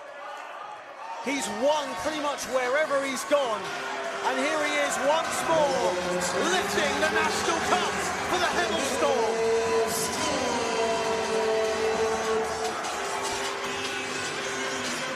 Congratulations to the Hemel Storm. Teo Oyefusi lifting the trophy, has it in his grasp. A first pro title for the likes of Aaron Rye and Seth Swan. And for Taylor Johnson especially, it's third time lucky for him. So unlucky to lose out here in the past, and he rightfully collects MVP honours. There wasn't really much choice, was there? I mean, no. For dropping 41 points in a cup final, regardless of Sam 17 and 16, 41 points is 41 points. And the thing is, listening to Taylor during that, he just went out and played. He just went out and did Taylor Johnson things, and it worked. The thing is, Taylor's gone up against a super team in Solent the last couple of years, so now he's got his own super team. Hopefully he's going to try and go and get for the three-peat like he was losing out every year to Solent. So it'll be interesting now. Hopefully we'll see a three-peat for Hemel. A fantastic shot there of the Hemel Storm fans celebrating behind the players as they lift the trophy. And there is what it's all about. Teo Oyefusi going to the fans. That was for them. So ladies and gentlemen, thank you so very, very much for joining us here at the National Basketball Performance Centre in Manchester. My thanks to Will Reed, Jason Swain, Caroline Bullock, Adam Masters for their fantastic input throughout the weekend. And what a weekend it has been. My thanks also to Ralston, his fantastic camera crew, for bringing you all the action here in Manchester. But for now, John Hobbs signing off for the National Cup Finals 2023. Take care, everybody, and have a great evening.